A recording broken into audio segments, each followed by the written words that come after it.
Assalamualaikum warahmatullahi wabarakatuh. Aizanul kiram, ashabu qanatu Majelis Ulama Indonesia.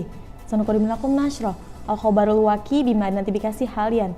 Ma'akum Amanda Putri Mediani, Media Notifikasi fil akhbari minha.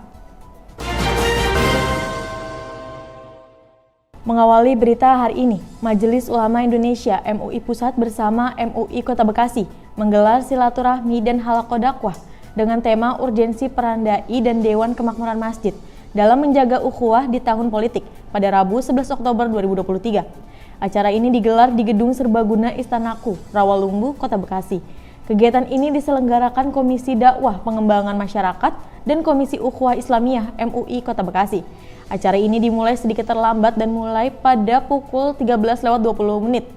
Yang dihadiri PJ Wali Kota Bekasi diwakilkan kepada Asda II Inayatullah, Wakil Ketua Umum MUI Kota Bekasi, Kiai Haji Sukandar Ghazali, Sekretaris Umum MUI Kota Bekasi, Haji Hasnul Khalid Pasaribu, Bendahara Umum MUI Kota Bekasi, Ustadz Alit Jamaluddin, Wakil Ketua BPET MUI Pusat, Irjen Pol Purnhamli, Ketua Divisi Hukum dan Pengawasan KPU Jawa Barat, Ane Nur Sifah, Ketua MUI Pusat Bidang Dakwah, Kiai Haji M. Khalil Nafis, Ketua Komisi Dakwah MUI Pusat, Kiai Haji Ahmad Zubaidi, Pengurus Harian MUI Kota Bekasi, dan para kiai, ulama, ustadz, dan ustazah.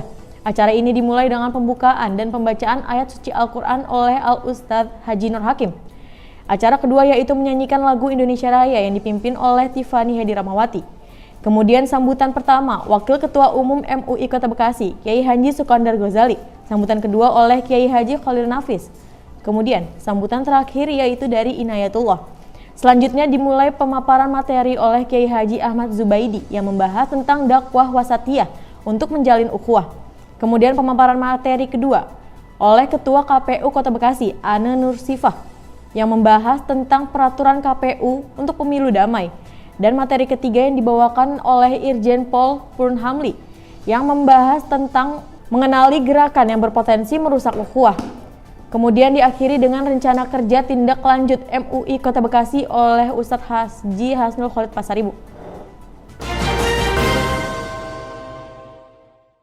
Berita selanjutnya, peringatan Maulid Nabi Muhammad SAW berlangsung di Majelis Taklim Al-Husnah Al-Barkah sekaligus Haul Ustazah Haji Barkah pendiri MT Kaum Abu Al-Husnah pada Selasa 10 Oktober 2023.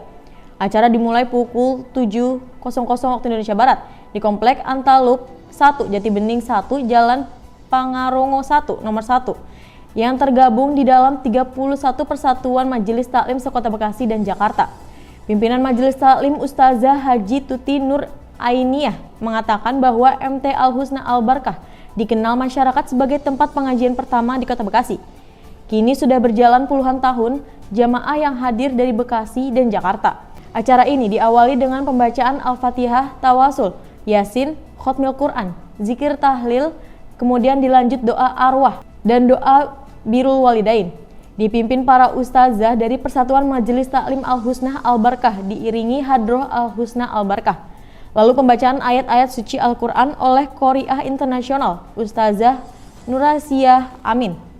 Camat Pondok Gede Zainal Abidin Syah yang hadir dan memberikan sambutan mendoakan semoga jamaah yang hadir dalam acara ini mendapatkan rahmat dan diberkahi Allah Subhanahu wa taala.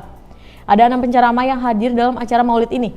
3 di antaranya yaitu Ustadz Taufikur Rahman SK, Ustazah Hajah Kotrun Nada LC, dan Ustazah Hajah Dr. Andas Nubzah Abdullah Syafi'i. Berita selanjutnya, acara Maulid Nabi Muhammad SAW berlangsung di Musola Al-Istiqomah pada Senin 10 Oktober 2023. Pukul 13.00 sampai 15.00 di Perumahan Pejuang Jaya Blok A, Kelurahan Pejuang, Kecamatan Medan Satria, Kota Bekasi. Kegiatan ini dihadiri Dr. Andas Uis Feti Fatayati yang juga caleg DPR RI Partai Umat Dapil 6, Kota Bekasi dan Depok. Ibu Guningsih, caleg DPRD Kota Bekasi, Dapil 2 Medan Satria, Bekasi Utara, serta Ustazah Hajah Siti Ruwana. Uis Feti Fatayati dalam sambutannya mengatakan, marilah kita semua berbuka hatinya untuk mengerti politik karena Nabi Muhammad SAW dalam kesehariannya selalu mengajarkan untuk berpolitik yang santun, sopan. Sedangkan Guningsih juga berpesan, janganlah kamu malu dan ragu untuk kaum wanita.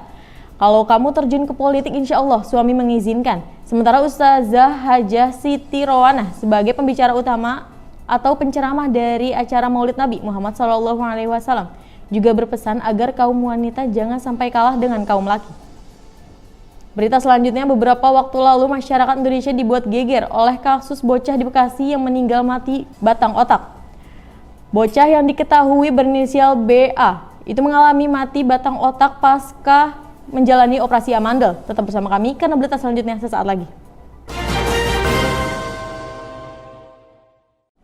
Kembali lagi bersama saya, Amanda Putri Mediani. Berita selanjutnya, beberapa waktu lalu masyarakat Indonesia dibuat geger oleh kasus bocah di Bekasi yang meninggal mati batang otak.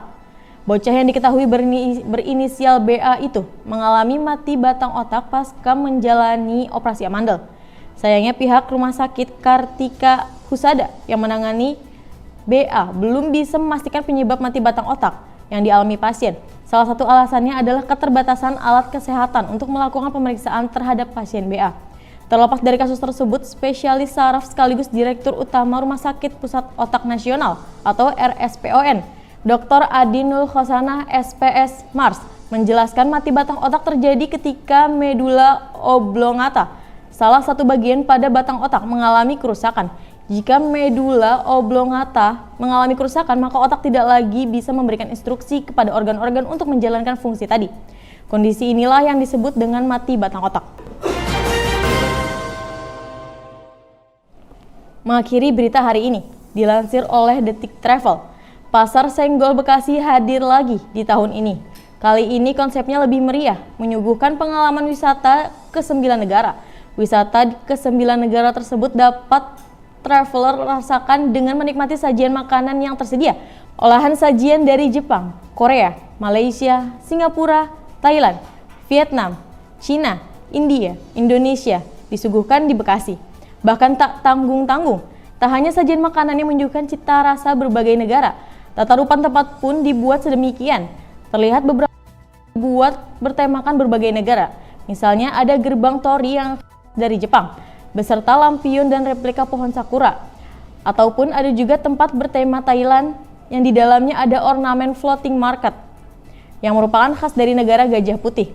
Pengalaman seakan berwisata ke berbagai negara pun dirasakan oleh pengunjung. Keiko Aiku, ia merasa beruntung dapat merasakan hal ini di Bekasi.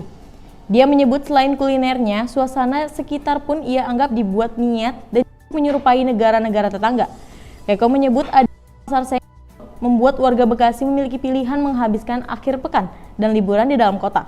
Seiring dengan itu, pengunjung lain, Agus menyatakan hal serupa. Bahkan ia menyebut event ini mirip seperti tempat hangout yang tengah digandrungi, yakni kawasan Pantai Indah Kapuk 2. And that was the news for today. Stay tuned, Bekasi City in the News, aktual and up to date. I'm Amanda Putri Mediani. See you in the next time. Wassalamualaikum warahmatullahi wabarakatuh.